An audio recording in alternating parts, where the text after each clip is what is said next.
Umugoroba mwiza nanone abanywanyi b'ibiganiro byacu muherereye hose mu bice bigiye bitandukanye turifuriza kugira ibihe byiza cane.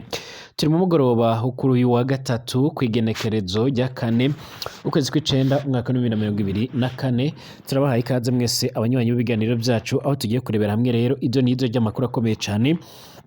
Amakuru yihuta akomeje kugenda aradushikira none canga se aradusomera ngaha kuri no mbonesha kure yacu ano yanyu ya Burundi News TV. Imbonesha kure imwe rudende ibandanya kubashikiriza amakuru akomeye cane, amakuru yihuta abiriko aravugwa mu bigendanye n'umutekano, politike, diplomasi ndetse n'ibindi bigiye bitandukanye. Dore ingingo nkuru rero turaza kugenda twibandaho ngaha muri kino kiganiro cyacu. Beijing mu gihugu cy'Ubushinwa rero hari amakuru akomeje kugenda aravugwa yuko rero by'umwihariko mu nyuma yuko nyiricubahiro Evariste Ndayishimiye yahashyitse ndetse ari kumwe n'umutambukanyi wiwe, ndetse uyu munsi hakaba hatanguye inama ikomeye cane, inama izorangira kwa gatanu nk'uko biriko biratangazwa irahuza ibihugu ngaha ku mugabane wa Afrika ndetse by'umwihariko n'iki gihugu c'Ubushinwa. Turarebera hamwe ibikubiye by'umwihariko ndetse n'ibyaranze iyo nama nk'uko byaje kugenda biratangazwa. Ni inama kandi by'umwihariko ifise ikintu ivuze cane ku mubano w'igihugu cy'ubanyi c'u Rwanda ndetse n'iki gihugu cacu c'u Burundi. Mu nyuma y'uko rero hakomeje kugenda haravugwa yuko rero abategetsi bombi haba nyiricubahiro Paul Kagame arongoye igihugu c'u Rwanda ndetse by'umwihariko na mugenzi we w'u Burundi Evariste Ndayishimiye baje kugenda baraganira ku bigendanye n'imigenderanire n'uburyo imipaka yakongera kugururwa. Ibi byose turaza kugenda turabirambura mu buryo bukomakomeye cane, ariko kandi turaza no kugaruka ku bindi biganiro bikomakomeye cane by'umwihariko umukuru w'igihugu ca Kenya yaje kugenda aragirana n'umukuru w'igihugu c'u Rwanda Paul Kagame, kuko navyo byatanguye kugenda birashyirwa ahabona. Abo bategetsi bombi bose bakaba baje kugenda barahurira muri iyo nama ikomeye cane. Ni inama kandi ibirimo gusinya amasezerano agiye atandukanye hagati y'ibihugu byombi cane cane ku mugabane wa Afrika ndetse ngaha n'iki gihugu c'Ubushinwa. Turagaruka kandi ku bikorwa bigiye bitandukanye ndetse by'umwihariko tunarebera hamwe byinshi byakozwe n'igihugu cy'Ubushinwa ngaha muri kino gihugu c'u Burundi kuva igihe imigenderanire y'ibihugu byombi itanguye. Abanyagihugu benshi cyane kandi ngaha mu gihugu cacu c'u Burundi bakomeje kugenda bicinye icyara bavuga ko rero igihe coba kigeze ndetse by'umwihariko ibihe byaba bigiye kurangira mu rwego kugira ngo hatangure ibikorwa bigiye bitandukanye, cane cane ibikorwa bigendanye no kuba hagiye kugururwa imipaka, cane cane imigenderanire ikongera igasubira hagati y'abanyagihugu ku ruhande rw'igihugu cacu c'u Burundi ndetse n'igihugu c'ababanyi cy'u Rwanda nk'uko bikomeje kugenda biratangazwa.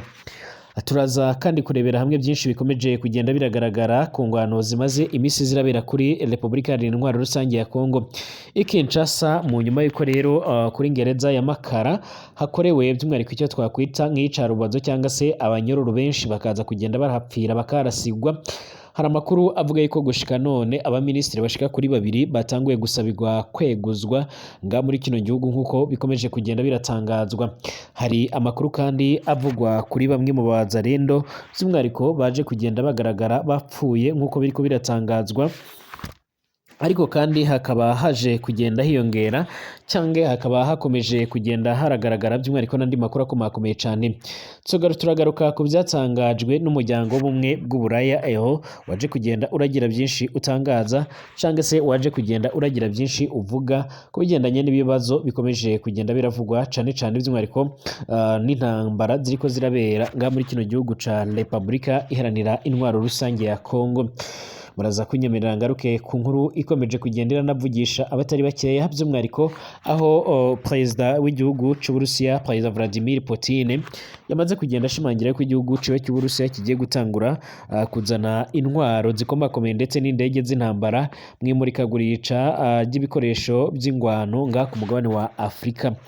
Turabahaye ikaze rero mwese abanywanyi b'ibiganiro byacu, abatwumviriza muherereye mu bice byinshi cyane bigiye bitandukanye ijya nino ku isi. Abatwumviriza muherereye ngaha mu gihugu cacu c'u Burundi turabifuriza ibihe byiza cane, by'umwihariko turanabifuriza ibihe byiza abatwumviriza kandi muherereye by'umwihariko abatwumviriza kandi muherereye nga ku mugabane wa Afrika mu bice bigiye bitandukanye, ku mugabane w'Uburaya, Aziya, Australia, Amerika ndetse n'ahandi hose. Turabahaye ikaze muri bino biganiro byacu tunababwira ngo umuntu agashitse hano bwa mbere nabyo ndanditse sabone kugira ngo acaronka amakuru n'ibiganiro byacu mu buryo bworoshe cyane, ubundi atanga igitekerezo by'umwihariko amakuru n'ibiganiro byacu anabisangize ku nshuti ziwe. Turabahaye ikaze mwese rero by'umwihariko abanywanyi b'ibiganiro byacu abari ngaha ku mugabane w'Uburaya, Aziya, Australia, Amerika ndetse n'ahandi hose, mwese turabahaye ikaze muri kino kiganiro. Nk'uko nari mbibabwiye kandi turi ku mugoroba wo kuri tukaba turi ku mugoroba by'umwihariko wo kuri uyu nguyu wa gatatu kw'igenekerezo rya 4 ukwezi kw'icenda umwaka wa 2024. Mwese turabahaye ikaze tubabwira ngo niba utarapyonda ahanditse sabone bikorana kugira ngo ucuraronka amakuru n'ibiganiro byacu mu buryo bwemewe cyane. Amakuru yihuta akomeje kugenda aradushikaho noneho by'umwihariko na amakuru meza cyane, na amakuru yihuta ndetse gushika none mu nyuma yuko nyiricubahiro Evariste Ndayishimiye ashitse ngaha mu gihugu c'Ubushinwa i Beijing, yaje kugenda by'umwihariko aritabira inama ikomakomeye cyane, ndetse akaba haje kugenda haranavugwa ibiganiro bikomakomeye cyane byaje kugenda biramuhuza n'urongoye igihugu c'ibanyi cy'u Rwanda bari basanzwe bafitanye amatati. Ni mu nyuma yuko kandi mu minsi iheze nyiricubahiro Evariste Ndayishimiye yaciye arafata icyemezo cyo kugana imipaka yose imuhuza n'icyo gihugu ku bibazo by'umutekano, yavugaga yuko ariyo mpamvu, ariko gushika none hakaba ari icyizere yuko rero abanyagihugu bashobora kongera gutangura imigenderanire hagati y'izo mpande zombi, mu gihe abanyagihugu ngaha mu gihugu cacu c'u Burundi ciza bamaze iminsi ndetse bamaze n'igihe bakomeza kugenda baravuga ndetse bakanagaragaza neza yuko by'umwihariko bakomeje kugenda barahura n'ubuzima bukakaye cyane cyangwa ubuzima buzimbye bitewe no kutabona ibicuruzwa cyangwa se ngo bajye gucururiza mu gihugu c'ibanyi c'u Rwanda. Aha rero bakomezaga kugenda barasaba nyiricubahiro Evariste Ndayishimiye kuba yokora ibishoboka byose. Icyakora mu minsi iheze yavuze ko rero ari ikibazo abategetsi bazi ndetse kiriko kugenda kiranigwaho, ndetse byaje kugenda birashimangirwa ndetse binagaragara neza ko by'umwihariko iki kibazo ndetse by'umwihariko ni iki kibazo kigendanye n'imigenderanire kigomba kubahirizwa cyangwa se kikaba cyoshakirwa umuti. Haraheze rero yuko by'umwihariko cyobonerwa inyishu mu gihe abategetsi bombi baje kugenda bicara ku meza y'ibiganiro. Reka mbere yuko tugaruka kuri ibi biganiro rero by'umwihariko nkubwire yuko imigenderanire hagati y'u Burundi ndetse n'igihugu cy'Ubushinwa imaze imyaka hafi ishika kuri 61, by'umwihariko akaba ari umubano ukomeye cyane ndetse akaba basanzwe banafisanye ubushuti bukomeye cyane. Hariya i Beijing rero mu gihugu c'Ubushinwa hateguwe inama ikomeye cyane, n'inama yaje gutangura kuri uyu wa 4 cyangwa heza kuri izi tariki za 4 ukwezi kw'icenda umwaka wa 2024. Ihuriro ryo gufashanya rero ni ihuriro ryo gufashanya mu iterambere hagati y'igihugu c'Ubushinwa ndetse n'igihugu cya Afurika, nk'uko na hano ku mugabane wa Afurika. Ku ruhande rw'igihugu cacu c'u Burundi kandi umukuru w'igihugu nyiricubahiro Evariste Ndayishimiye akaba ubwiwe rero ari we yitabye ibikorwa by'iryo huriro ari kumwe n'umutambukanyi wiwe Angelina Ndayishimiye. Ikimenyesha makuru RS News kiratwibutsa rero uko imigenderanire hagati y'u Burundi ndetse n'Ubushinwa imaze imyaka ishika kuri 31, nk'uko rero yatanguye ikese muri Cigarama mu mwaka w'1963. Mu bikorwa rero nyamukuru Ubushinwa rero bumaze gukorera nga mu gihugu cacu c'u Burundi twozirikana ibi bikurikira, gusa ni byinshi cyane. Harimo kubaka rero ingoro nkuru rero y'umukuru w'igihugu akoreramo iki gihe none yitwa Ntare House, iherereye by'umwihariko ngaha Igitega, angira ngo abantu benshi barayizi. Iyi ni imwe mu nyubako nziza rero yubatswe namwe mu masosiyete y'Abashinwa, ndetse binavugwa ko rero hoba hariho umusanzu w'Abashinwa ukomakomeye cyane. Hariho kandi imfashanyo y'imiliyoni ishika kuri 52 z'amadolari Ubushinwa rero bwaronkeje Uburundi mu isanurwa ririko rero rirakorwa ry'ikibuga cy'indege mpuzamahanga gikuru ca Bujumbura cyitiriwe Melchior Ndadaye, ndetse ngira ngo murazi neza ko nyiricubahiro Evariste Ndayishimiye aherutse kwitabira umuhango wo kufungura icyo gikorwa ku mugaragaro, ndetse agashira ibuye mfatizo kuri ivyo bikorwa. Imfashanyo rero mu gusanura urugomero rwa Ruzibazi amwe rero niba barabara rihanyuka by'umwihariko kurya Bujumbura Bugarama, mu ntumbero yuko abiyunguruza badaca imbere y'ikirimba c'umukuru w'igihugu nk'uko biriko biratangazwa. Imfashanyo kandi y'imiliyoni ishika ku 10 z'amadolari mu kubaka ibitaro bya Mpanda mu ntara ya Bubanza. Iyi nayo rero nindi nkunga ikomakomeye cyane yaratanzwe n'iki gihugu c'Ubushinwa. Bivuga yuko rero iki gihugu c'Ubushinwa ari kimwe mu bihugu bisanzwe birafise by'umwihariko birafise umumaro igihugu cacu c'u Burundi. Imfashanyo kandi y'imiliyoni 10 yo kubaka ishuri ry'ubuhinga ryo ku Kigobe rero aho bita Abashinwa akaba haranitiriwe izina ryabo. Hatibagiwe kandi abanyeshuri barenga 60 baronkejwe hagati y'umwaka w'2009 ndetse na 2016 amahirwe yo kwiga mu gihugu c'Ubushinwa, ndetse gushika none hakaba hari n'ibindi bikorwa bigiye bitandukanye. Nyiricubahiro rero akaba yaje kugenda yishimira ku buryo bukomakomeye cane uburyo akomeje kugenda arabana n'Ubushinwa ndetse n'uburyo by'umwihariko bakomeje kugenda barakorana. Amakuru kandi akomeza kugenda aradusumira nuko rero mu nyuma yo kubonana ndetse no kuganira namwe mu bategetsi barongoye iki gihugu c'Ubushinwa rero, ndetse no mu nyuma yuko iyo nama yari imaze kuba yosozwa, hakurikiyeho rero umubonano waje kugenda uramuhuza na perezida arongoye igihugu c'u Rwanda cicibanyi, perezida Paul Kagame, nk'uko vyakomeje kugenda biratangazwa ku mbuga ngurukana bumenyi, by'umwihariko amakuru akomeza kugenda by'umwihariko avugwa nuko gushika none by'umwihariko amakuru akomeza kugenda aradusumira nuko hoba hakozwe ibiganiro bikomeye cyane ndetse bishobora kuza gutanga umusaruro, by'umwihariko umusaruro ku mpande zombi, nk'uko bikomeje kugenda biragaragara, nk'uko amakuru akomeza kugenda by'umwihariko akomeza kugenda arabivuga. Biravuga ko rero abategetsi bombi baje kugenda baraganira ku bikorwa bigiye bitandukanye, cyane cyane ibikorwa by'umwihariko bishobora kuza gufasha abanyagihugu, ndetse by'umwihariko no kongera kugurura imigenderanire hagati y'ibihugu byombi, nk'uko bikomeje kugenda by'umwihariko biragaragara. Ni mu nyuma y'uko kandi igihugu cy'u Burundi gifashe icyemezo gikomakomeye cyane cyo kugara imipaka yose igihuza n'icyo gihugu cicibanyi c'u Rwanda, ndetse gushika none abanyagihugu ndetse n'abandi bayobozi bagiye batandukanye bikaba ko rero aribo bagiye barasaba nyiricubahiro Evariste Ndayishimiye yuko yokora ishoboka byose akareba uburyo by'umwihariko yotangura cyangwa se yokwisubiraho ku cyemezo yari yarafashe, mu nyuma y'uko ubona yuko rero igihugu cy'u Burundi aricyo kiri mu bihombo bikomakomeye cyane ku ruhande rw'u Rwanda atakintu na kimwe bibabwiye. Ni mu gihe kandi by'umwihariko haba ku bategetsi ndetse n'abarongoye umugwi uri ku butegetsi CNDD-FDD bavuze yuko rero ikibazo kigomba kuba cyo kemuka, ndetse bagaragaza neza yuko ikibazo cyo gufunga imipaka rero cyakuyuga atari cyo gisubizo ku bibazo byari bihari. Reka dusubire inyuma ho gato rero by'umwihariko turebere hamwe ibintu byakomeje kugenda bigaragara. Duhere wenda mu matariki ya 12 z'ukwezi kwa mbere umwaka wa 2024 mu ijambo ryo hari ijambo nyiricubahiro Evariste Ndayishimiye yari yamaze kubanzirizaho. Mu ijambo rye rero ryo gusoza umwaka uheze w'2023 perezida Evariste Ndayishimiye yaciye amarenga y'uko rero igihugu kibe gishobora kongera kugara imipaka rero yacu n'igihugu cy'u Rwanda, by'umwihariko bikaba byaranabaye. Icyo gihe Evariste Ndayishimiye yagize ati turibuka akanyamuneza rero abanyarwanda bagize basubiriye kubona ikiyaga ca Tanganyika, basubiriye kubona imikeke n'indagara, none utwo twigoro twose rero igihugu cy'u Rwanda rwemeye kubisubiza ibubisi. Ico twiyemeje rero nuko tugiye gufata ingingo zose kugira ngo abana b'u Burundi ntibasubire kugandagurwa n'ibyo birara. Abategetsi b'u Burundi bashinjije kandi icyo gihe u Rwanda gufasha umuhari wa Red Tabara mu guhungabanya umutekano ndetse no kwica abantu mu gihugu cy'u Burundi mu bitero byaherukaga. Ibyo rero u Rwanda rwaje kugenda rurahakana rwivuye inyuma. Icemezo gisa rero cyo gufunga imipaka nicyaje rero cyonyine Minisitiri Martin Niteretse ubutegetsi n'umutekano mu Burundi, by'umwihariko mu nama yari yakoranyije n'abategetsi mu ntara ya Kayanza hejuru yo gufunga imipaka rero y'u Rwanda. Yavuze ko n'abanyarwanda badakenewe icyo gihe ngaho mu gihugu cy'u Burundi.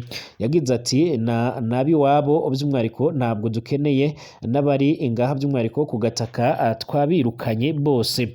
Abarundi ndetse n'abanyarwanda bavuganye icyo gihe na BBC kuri icyo cemezo bagaragaje neza yuko rero nubwo abategetsi b'u Burundi bafise impamvu batanga bafashe icyemezo, bo babona ko rero ari intambwe igana inyuma cyane. Hari hashize kandi umwaka umwe gusa umurundi Aimé Claude Nkurunziza yongeye gutangira rero ubucuruzi hagati ya Kigali ndetse na Bujumbura aciye inzira y'ubutaka mu nyuma y'imyaka adakora rero kubera nanone umwuka mubi wari hagati y'ibyo bihugu byombi. Mu butumwa rero bwanditse Nkurunziza yaje ari i Bujumbura yaje kugenda arabwira abamenyesha bakuru ati byari bitanguye rero kugenda neza, none iraba ibi ntawe rero biha inyungu, umutekano si sawa, ariko kandi leta zombi rero niziyumvire ko rero ku kugene twebwe tubaho. Nibaza ko rero bitari bikwiye gupfunga nanone imipaka. Honorine kandi Gatesi nawe atuye mu mujyi wa Huye mu majyepfo y'u Rwanda, nawe avuga ko rero hari hashize igihe gito cane atanguye ingendo zijya Ingozi mu gihugu c'u Burundi gusura aho mu muryango wiwe yabwiye abamenyesha makuru yuko rero ubu nanone yaje kugenda yambugwa uburenganzira bwo gusubira by'umwihariko mu gihugu c'u Burundi. Ku mbuga ngurukana bumenyi kandi benshi baragiye bagaragaza yuko gufunga umupaka cyangwa se imipaka ari ibihomberano by'umwihariko cane cane kuri abaturage bahahirana ndetse n'ubukungu muri rusange. Hagati yo mu mwaka 2015 ndetse n'umwaka 2022 Uburundi bwafunze kandi imipaka yabwo n'igihugu c'u Rwanda. Umuturage w'u Burundi rero uciye inzira y'ubutaka akemererwa kujya mu Rwanda adahawe uburenganzira bwanditse na leta. Gusa ingendo z'indege za Rwandair zo zariko ziraja i Bujumbura icyo gihe rero ntizahagaritswe, ndetse abantu bashoboye rero gutega indege bakoresheje kugenda hagati rero y'ibihugu byombi. Byomwe rero bavuze ko gufunga imipaka y'ubutaka ari ugupyinagaza ab'intege nkeya kurusha abakomeye cyane. Hakaba haratanzwe impamvu zigiye zitandukanye. Hakomeje kugenda haravugwa kandi byinshi cyane bigiye bitandukanye. Uretse ibyo ngibyo mu mateka, amakimbirane yavuye ahangaha rero hagati y'ubutegetsi bwa Gitega ndetse na Kigali ahera mu mwaka 2015 kubagerageje guri ku butegetsi bw'uwari Perezida Petero Nkurunziza bari bakuriwe na General Godefroid Niyombare, baza kugenda barahungira iyo ngiyo mu gihugu c'u Rwanda. General Niyombare kandi niwe mukuru mu bategetsi b'u Burundi bakomeje rero kuvuga ko rero u Rwanda rufise ariko kandi rudashaka gutanga ngo akurikiranwe n'ubucamanza mu Burundi. Umwaka uheze kandi Perezida Evariste Ndayishimiye yabwiye abamenyesha makuru ati igihe cyose batarabaduha rero ikibazo ntikizacemuka ndetse kizakomeza kugenda kiragaragara. U Rwanda kandi ntiruhakana gucumbikira rero bamwe mu bagerageje iyo kudeta bahungiye mu mwaka wa 2015, ndetse abategetsi b'u Burundi bavuga ko rero ibiganiro byo kubashikiriza umwaka by'umwihariko uheze byari bigeze kuri nk'uko bikomeje kugenda biratangazwa. Mu byumweru byakurikiyeho kandi Reverien Ndikuriyo rero umunyamabanga mukuru w'ishaka riri ku butegetsi mu Burundi CNDD-FDD yabwiye abamenyesha makuru ati twagira ngo rero biraheze, twabona ko umengo hasigaye rero nk'indege cyangwa se imodoka gusa, hanyuma tukaza turabona birahageze. U Rwanda rero ntacyo rwigeze ruravuga kuri ibi ngibi, ntibizwi neza niba rero byari bigeze aho koko rero cyangwa se n'impamvu by'umwihariko yabihagaritse. Ikizwi neza rero nuko hobaye ibiganiro kuva mu mwaka wa 2022 hagati y'intumwa z'ibihugu byombi, kandi umubano wasaga rero nuri kumera neza cyane nk'uko bikomeje kugenda biragaragara. Kuko kandi byakomeje kugenda biranavugwa ijya nino, by'umwihariko ico gihe ku ruhande rw'u Rwanda bo bakomeje kugenda barashimangira ndetse banagaragaza neza ko rero by'umwihariko abo bantu barahunze bitemewe ko bo bafata ngo bashikirize ubutabera cyangwa se abo ngabo bariko babashaka, baje kugenda bagaragaza neza ko ari ibintu binyuranyije n'amategeko agenga impunzi nk'uko byaje kugenda biragaragara. Kuko kandi amakuru akomeza kugenda arashimangira ndetse amakuru akomeza kugenda adushikaho aravuga ko rero ibintu bikomeje kugenda birazamba by'umwihariko. Ariko kandi icyo gihe u Rwanda rwavugaga yuko rero kwagoze ibishoboka byose mu rwego rwo kugira ngo abantu bongere barasubire imigenderanire, ariko byose bikaba bikomeje kugenda birapfa. Uhereye icyo gihe rero by'umwihariko imipaka yakomeje kugenda yugarwa ku buryo bukomakomeye cyane, ariko inkuru nziza ihari nuko ibintu bishobora kuza guhindura ndetse bikaba bishobora kuza guhinduka nk'uko amakuru akomeza kugenda aradusumira. Hari amakuru avuga ko rero abategetsi bombi ndetse bamaze kumvikana, ariko kandi igihe cyo kuba ho kuguruga iyo mipaka kikaba kitari cyashyirwa ahagaragara mu rwego kugira ngo abantu babashe kuba bogera icyo bamenya nk'uko bikomeje kugenda bigaragara. Ni inama kandi by'umwihariko yaje kugenda iratanga umusaruro, kuko by'umwihariko yari yitabiriwe n'abategetsi bakomakomenga mu gihugu cy'Ubushinwa, ndetse by'umwihariko guhera ku bategetsi b'u Rwanda, aba Kongo, aba Kenya, abo Burundi ndetse n'abandi. Hakaba haboneyeho rero n'umwanya wo kuganira ku bibazo bigiye bitandukanye ndetse n'umwanya n'ibibazo ibihugu bigiye birafisanya hano ku mugabane wa Afurika. Perezida wa Kenya yagize rero n'icyo avuga ku nama yari iriko irabera muri kino gihugu. Yabivuze ku mugoroba w'ejo haheze, by'umwihariko hari ku itariki ya 3 kwezi kw'icenda mu mwaka wa 2024, Perezida William Ruto Samuel yaragenze i Beijing mu gihugu c'Ubushinwa nyine ahariko harabera iyo nama ihuza Afurika ndetse n'iki gihugu. Abinyujije ku rukuta rwa X, Perezida William Ruto Samuel yavuze ko rero muri iyo nama yitabiriye igaragaza amahirwe Afurika rero mu gukomeza guha imbaraga imikoranire yayo ndetse n'Ubushinwa. Umukuru w'igihugu kandi ca Repubulika ya Kenya yanavuze ko rero mu myaka yatambutse Ubushinwa bwakomeje rero kuba umufatanyabikorwa w'ingenzi mu iterambere ndetse mu kuzamura ibikorwa remezo vyo muri Afurika.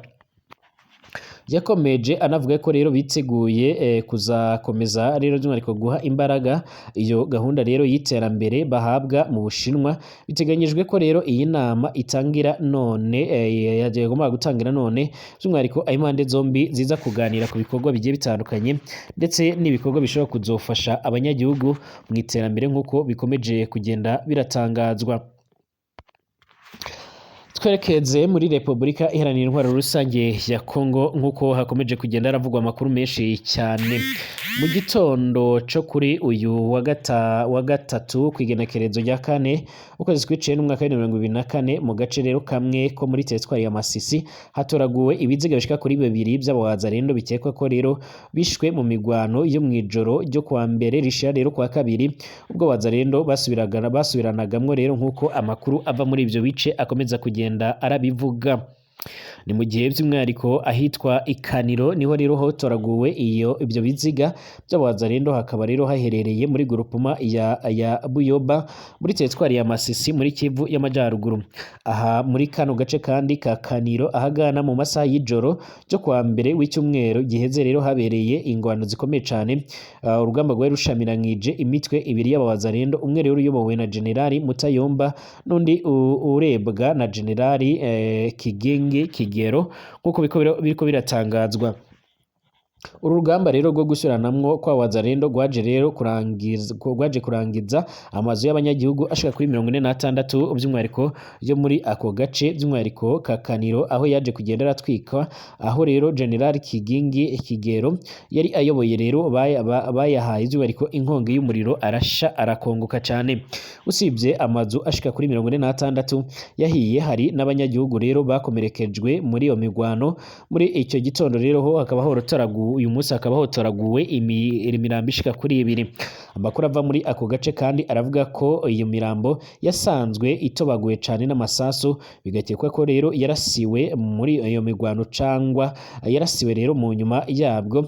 Byanavuzwe ko kandi hari iyo mu bagwanyi rero bo mu mitwe ariyo mu bagwanyi b'umutwe rero uyobowe na Kigero. Iyi migwano kandi by'umwihariko yanatumye abanyagihugu bahunga ku bwinshi cyane nk'uko byoje kugenda biratangazwa na societe civile yo muri ivyo bice. Uyoboye societe civile muri grupuma ya Buyoba rero yamaganye iyi myitwarire y'abawazarendo, yongera gutuma abanyagihugu binjira mu guhunga, ndetse anasaba yuko guverinoma ya Kinshasa yogira ico yokora kugira ngo ihoshorere aya makimbirane mu rwego rwo gufasha mu kugarura ituze muri ivyo bice nk'uko bikomeje kugenda biratangazwa. Hakomeje kugenda kandi haraba ingwano zikomakomeye cyane by'umwihariko ngaha muri kino gihugu, ndetse mu gihe rero by'umwihariko muri Ngereza nkuru y'Amakara abarenga 100 by'umwihariko bamaze kugenda baricwa mu mfungwa zifunguye muri iyo Ngereza ubwo zageragezaga gutoroka. Amakuru akomeza kugenda aradusumira nuko rero ikiro kiriko ziravugwa ari uko hari abaminisitiri bashika kuri 2 bariko barasabirwa by'umwihariko kwegura. Ndabashimiye mwese banywanyi b'ibiganiro byacu, dusubire mu masaha ari imbere.